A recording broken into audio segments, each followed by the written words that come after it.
So welcome. Thank you very much. Welcome to you, we're truly thrilled, just absolutely thrilled about your being here, about this happening tonight, and about your book. Can I interview you? Please. Okay. Yes, absolutely. So, when did you start? How old were you when you started meditating? So I was 15,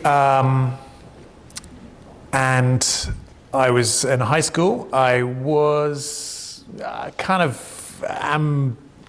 I was very uncommitted about religion, but it seemed like this good thing to go and get confirmed because you got money. So I was like, I heard, okay, you get money from, my parents never told me this because they were both sort of just agnostic. I mean, they didn't care about religion. So I was like, hey, there's this confirmation thing. And they're like, yeah, whatever. If you want to do that, you can do that. And I was like, but there's money. They go, okay. But you have to go to confirmation training, or at least we had to in England.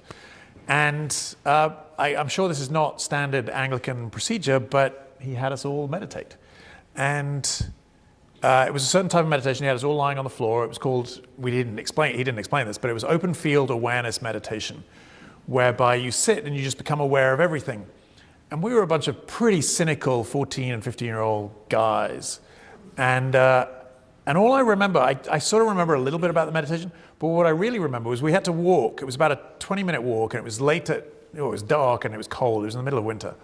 And we were walking up the hill back to dormitories, and we were all just buzzing and talking about it, going, that was so weird, that was so cool. And then, of course, we didn't do it ever again. I mean, or at least not for years anyway. So when did you start meditating again? So I was lucky enough to get into Cambridge University, but they said, Justyn, you're not nearly mature enough to come to university yet. So we want you to take a year off, which is quite common in England, that you take a year off between high school and university.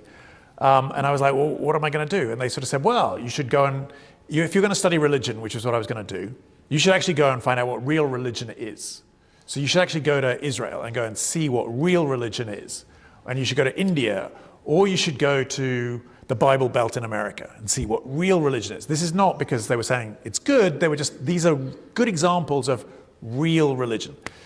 So I, went to India and went to these monasteries and got to practice meditation with these fantastic Buddhist monks and Hindu monks and all these different things, and heard about, if you're a teenager and you're traveling around India, you find out from other travelers where you should go.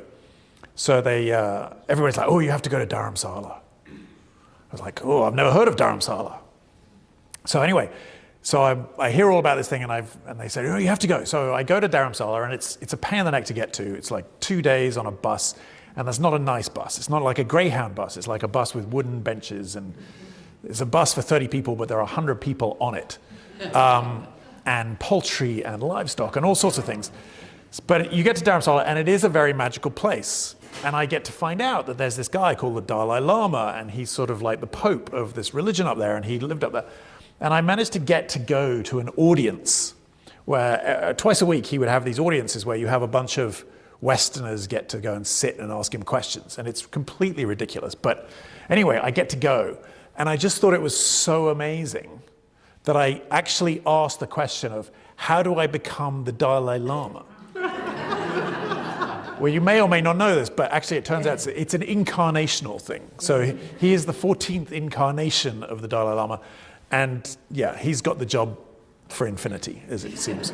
So yeah, I felt pretty stupid when I found that out. He laughed. I made him laugh. So.